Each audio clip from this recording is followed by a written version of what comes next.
মঞ্জুর করা হয় অথবা নির্বাহী আদেশে এই মামলা প্রত্যাহার করা হয়, তাহলে আমরা সরকারের কাছে কৃতজ্ঞ থাকব। আর যদি এই ধরনের কোনো পদক্ষেপ না নেয়, 18 তারিখের পরে আমরা কঠোর আন্দোলনের ডাক দিলাম। 18 তারিখের পরে আমরা রাস্তায় নামবো। 18 তারিখের পরে আমরা আর কোনোভাবেই বসে থাকবো না, কারণ শান্তিপূর্ণভাবে অনেকভাবে আলোচনা করা হয়েছে। আমরা সমন্বয়কদের সাথে কথা বলেছিলাম, আমরা স্বরাষ্ট্র উপদেষ্টার কাছে গিয়েছি, আমরা খুব শান্তিপূর্ণভাবে গিয়েছি। আমরা আনসার বাহিনীর মতো কোনো অসামঞ্জস্য কাজ করি নাই, আনসার বাহিনীর মতো অসামঞ্জস্যপূর্ণভাবে রাস্তায় দাঁড়াই নাই, আনসার বাহিনীর মতো দৌড়কে মার খেয়ে দৌড়ে পালাচ্ছি না। আমরা সুন্দরভাবে দাঁড়াচ্ছি, একটা ডিসিপ্লিন বাহিনী সুন্দরভাবে দাঁড়াইছে। সরকারের উচিত এইদিকে গুরুত্ব দেওয়া, তা না হলে রাস্তা ব্লকেট হবে। আবার আমরা রাস্তা ব্লকেট করব। আবার 18 তারিখের পরে যদি কোনো ধরনের ব্যবস্থা সরকার না নেয়, আমরা রাস্তায় দাঁড়াতে বাধ্য হব, আমরা কঠোর আন্দোলনের ডাক দিতে বাধ্য হব। এটাই হচ্ছে আমাদের মূল কথা। সবাইকে ধন্যবাদ। ধন্যবাদ বিদ্যা আপুকে। আমার নিজেরও চোখ ভিজে গেছে। আসলে আমরা আমাদের বাবাদেরকে, মানে আমরা যারা ছোট ছিলাম ওই সময় বাবার বুকে যাওয়ার জন্য আসলে আমাদের সবারই খুব বুক কাঁপত। এখনো পর্যন্ত বাবাকে দেখলে চোখে অটো পানি চলে আসে। গত 16 বছরে এখন বৈষম্যহীন ছাত্র আন্দোলনের মাধ্যমে আমরা কথা বলার সুযোগ পেয়েছি। ধন্যবাদ ছাত্রদেরকে এবং শ্রদ্ধা জানাই শহীদ ভাইদেরকে। এখন আমাদের মাঝে আরো সংক্ষিপ্ত কিছু বক্তব্য নিয়ে আসবেন বিডিআরের সন্তান শহীদুল ইসলাম।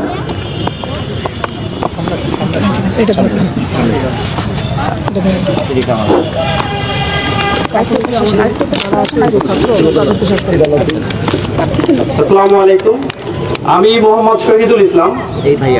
আমি আসলে বিডিআর সন্তান। আমার বাবা 32-32 সিপাহী মোহাম্মদ সাইদুর রহমান 24 রাইফেলস ব্যাটালিয়ন এই কোম্পানিতে ছিলেন। ঘটনার দিন পিলখানাতেই ছিলেন আমার বাবা। ওনার চাকরির বয়স তখন ছিল 33 বছর 6 মাস 15 দিন। আর কিছুদিন পরেই উনি আমাদের রিটায়ার্ডে যাওয়ার কথা ছিল। ঘটনাস্থলে উনি ছিলেন 24 রাইফেলস ব্যাটালিয়ন জড়িত ছিলেন, এরকমভাবে অনেক নিউজ আমরা দেখেছি।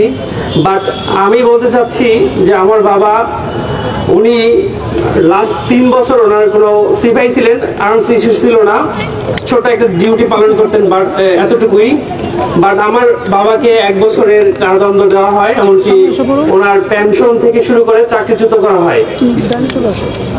এই ক্ষেত্রে আমি বলতে চাচ্ছি আমার বাবা ছিলেন নির্দোষ। ওনাকে বিভিন্নভাবে হ্যারাসমেন্ট করা হয় ওই ঘটনার সময়ে, এমনকি তাকে মিথ্যে সাক্ষী থেকে শুরু করে আরো অনেক ধরনের প্রলোভন দেখানো হয়। সেই প্রলোভনে উনি সাড়া দেননি, উনি মিথ্যা আশ্রয় নেননি, এমনকি শেষ পর্যন্ত ওনার চাকরিটা উনি হারান। অতএব আমি চাচ্ছি যে আমার বাবার চাকরি, যদি চাকরির মেয়াদ শেষ, যদিও উনি সবকিছু হিসেব করে যাতে সরকার ওনাকে রিটায়ার্ডের ব্যবস্থা করে দেয়। এমনকি আমি বিডিআর পরিবারের সন্তান হিসেবে সকলের যারা ভুক্তভোগী আছেন সকলের সঠিক তদন্তের মাধ্যমে সকলকে যাতে মুক্তি দেওয়া হয়, যারা অলরেডি এখনো কারাগারে আছেন তাদেরকে মুক্তি দেওয়া হয়, আর যারা নির্দোষ আছেন তাদেরকে যাতে চাকরিতে পুনর্বহাল করা হয়, এই বলে আমি আমার সংক্ষিপ্ত বক্তব্য শেষ করলাম। আসসালামু আলাইকুম। ধন্যবাদ ভাইয়া। শুধু মিডিয়া বর্গ এখন আমাদের সাথে একত্রতা পোষণ করে বৈষম্যহীন ছাত্র আন্দোলনের একজন একজন কর্মী নাদিম হাসান নিলয় আমাদের মাঝে কিছু বক্তব্য রাখবেন। আচ্ছা, আমি প্রথমত একটু সংশোধন করি, আমি কোনো সমন্বয়ক নই। আপনারা জানেন যে সকল আন্দোলন, মানে বাংলাদেশের সকল শ্রেণীর মানুষের আন্দোলনের মাধ্যমেই হচ্ছে এই গণ অভ্যুত্থানটা ঘটেছে। সুতরাং সকলেরই ক্রেডিট আছে এই আন্দোলনে। আচ্ছা, যাই হোক, আমি কোনো সমন্বয়ক বা কোনো আন্দোলনকারী পরিচয় দিতে চাই না। আমি বলতে চাই যে আপনারা জানেন যে 2009 সালে বিডিআর বিদ্রোহ, অনেকে বিদ্রোহ বলেছে, আমি বলি এটা একটি পরিকল্পিত হত্যাকাণ্ড। এই হত্যাকাণ্ডের মাধ্যমে খুনি হাসিনা এই দেশটাকে অন্য একটি দেশের অঙ্গরাজ্য হিসেবে অঙ্গরাজ্য করার জন্য এই বিডিআর বিদ্রোহ ঘটিয়েছে। কারণ সেই 57 অফিসার যদি বেঁচে থাকতো তাহলে 2014 সালে এই স্বৈরাচার সরকার বিনা ভোটে সরকার নির্বাচন করতে পারত। সেই দেশপ্রেমিক বিডিআর বিদ্রোহীরা বেঁচে থাকলে এই ফ্যাসিবাদ স্বৈরাচার এই এক যুগের বেশি সময় ধরে ক্ষমতায় থাকতে পারতেন না।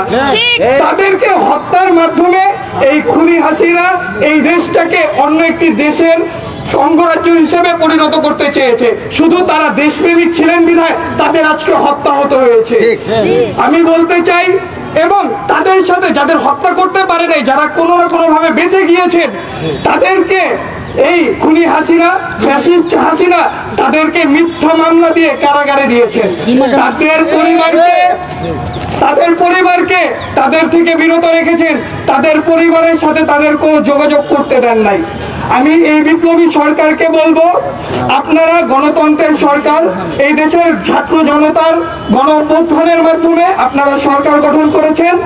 আপনারা আমাদের বিডিআর বিদ্রোহী যে ভাইদেরকে বিনা অপরাধে কারাগারে রাখা হয়েছে, আপু যেটি বললেন যে 18 তারিখে তাদের জামিন আবেদন করবে, আমি সকল উপদেষ্টা মণ্ডলীর কাছে অনুরোধ জানাবো আপনারা সেই দিকটা একটু নজর রাখবেন, তাদেরকে নির্বাহী আদেশে জামিন দিবেন। তারপরে আপনারা যদি তদন্ত করতে চান, অবশ্যই আমি বলতে চাই যারা অপরাধী তাদেরকে আইনের আওতায় এনে অবশ্যই বিচার করতে হবে। এবং আমাদের ছাত্র সমাজ এবং ছাত্র জনতার এবং দেশপ্রেমিক বাঙালিদের জানতে হবে যে কারা আমাদের দেশপ্রেমিক বিডিআরদের হত্যার মাধ্যমে এই দেশটাকে বিক্রি করে দিতে চেয়েছিল। এটার সঠিক ইতিহাস এই বাংলার মানুষকে জানতে হবে এবং সেটা সঠিক তদন্তের মাধ্যমে, সঠিক বিচারের মাধ্যমে। এবং আমি বলতে চাই, আমার মনে হয় না যে আমার বলতে দ্বিধা থাকার দ্বন্দ্ব থাকার যে এই হত্যার প্রধান মাস্টার মাইন্ড ছিল পালিয়ে যাওয়া খুনি ফ্যাসিস্ট হাসিনা। এটা আমি জানি আমার এখানে যারা দাঁড়িয়েছেন সকলেই একমত পোষণ করবেন যে খুনি হাসিনাই আমাদের এই দেশপ্রেমিক সেনা অফিসারদের হত্যা করেছেন। আমি বলতে চাই এই খুনি হাসিনা আমাদের পাশের দেশেই পালিয়ে আছেন। গতকালকে আপনারা শুনেছেন সে বলেছে সে চট করে এই দেশে ঢুকে যাবে। আমরাও বলতে চাই আপনি আসুন চট করে, আপনার মতন খুনিকে এই দেশের মানুষ তো চেয়েছিল। আমরা তো 5 আগস্ট গিয়েছিলাম গণভবনে, পালিয়েছেন কেন? আপনার যদি সাহস থাকতো, আপনি যদি দেশপ্রেমিক হইতেন তাহলে আপনি পালাতেন না, আপনি ভারত পালিয়ে যেতেন না, আপনি এই দেশের মানুষের সাথেই থাকতেন। আপনি এই দেশটাকে ভারতের অঙ্গরাজ্য করতে চেয়েছেন বলেই আপনি ভারতে পালিয়ে গিয়েছেন। আপনি খুনি ছিলেন, আপনি ফ্যাসিস্ট ছিলেন বলেই আপনি ভারত পালিয়েছেন। আমরা বলতে চাই, আমরা এই শহীদ মিনার থেকে বহু আগেই বলেছি ভারত যাদের মামার বাড়ি, পালিয়ে যাও তাড়াতাড়ি। আপনি কিন্তু ঠিকই আমাদের সেই স্লোগানটাকে একদম প্রাধান্য করে দিয়েছেন, আপনি একদম বাস্তববাদী করেছেন, ভারত পালিয়ে গিয়েছেন কারণ ভারত আপনার মামার বাড়ি। আমি এবং এখান থেকে আমি আরেকটু বলতে চাই যে যেসব বিডিআর অফিসারদের হত্যা করা হয়েছে তাদের পরিবার এবং যারা বিনা অপরাধে জেলে রয়েছে সেই সকল পরিবারকে তাদের যে ক্ষতিপূরণ, আমি বিপ্লবী সরকারের প্রতি আহ্বান করব, সকল উপদেষ্টার প্রতি আহ্বান করব যে এই পরিবারগুলো এই যে দীর্ঘ বছর ধরে নির্যাতনের শিকার হয়ে আসছে, তাদের যে অমানবিক নির্যাতন হয়ে আসছে, এখন আমরা একটা স্বাধীনতা অর্জন করেছি। আমি বলবো যে আপনারা বিপ্লবী সরকারের যারা দায়িত্বে আছেন আপনারা এই পরিবারগুলোর দিকে সুদৃষ্টি নজর দিবেন।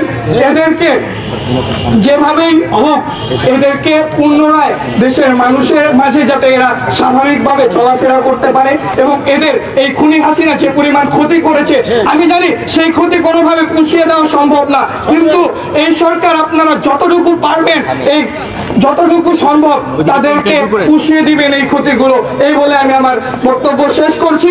আমি আবার বলছি, যারা প্রকৃত দোষী তাদেরকে এই বাংলাদেশের মাটিতে দর্শক, এই মুহূর্তে বৈষম্য বিরোধী আন্দোলনের শিক্ষার্থী তিনি কিন্তু আসলে একাত্মতা প্রকাশ করে কিন্তু বিডিআর পরিবার সদস্য যারা পরিবারবর্গ রয়েছেন তারা তাদেরকে একাত্মতা প্রকাশ করে কিন্তু যারা উপদেষ্টা রয়েছে তাদের উদ্দেশ্যে তারা বলেছেন যে যারা বিনা দোষে 16 বছর ধরে জেল কাটছেন তাদেরকে জামিন দিতে হবে এবং তাদেরকে চাকরিচ্যুত যে বিষয়টি রয়েছে সেটাও যেন আবারও তাদেরকে পুনরায় চাকরিতে তাদেরকে না হয়, এমনটা কিন্তু তারা বলছেন। প্রিয় দর্শক, আপনারা দেখছেন যায় দিনের মাধ্যমে কে কোথা থেকে দেখছেন। দর্শক, কমেন্ট করুন, শেয়ার দিন, সর্বশেষ খবর সঙ্গে থাকুন। এবং আমরা এই মুহূর্তে দেখতে পাচ্ছি যে কেন্দ্রীয় শহীদ মিনারের সামনে যে সাধারণ বিডিআর পরিবারবর্গ যারা রয়েছে পরিবারবর্গের সকল সদস্যরা তারা কিন্তু আসলে দাঁড়িয়েছেন।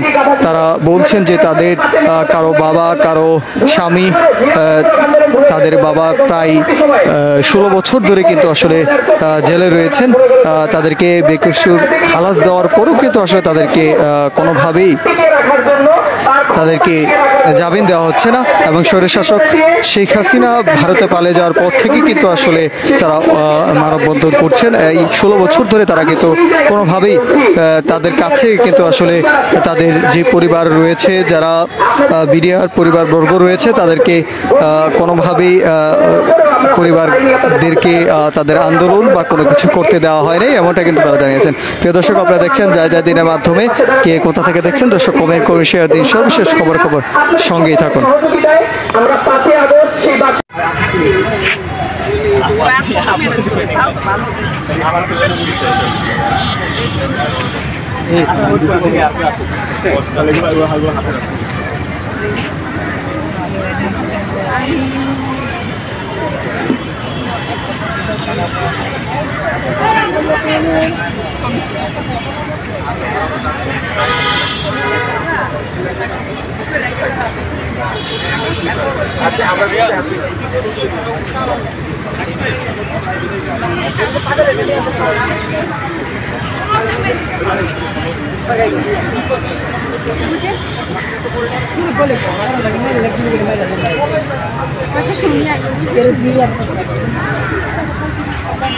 এই শুনিয়া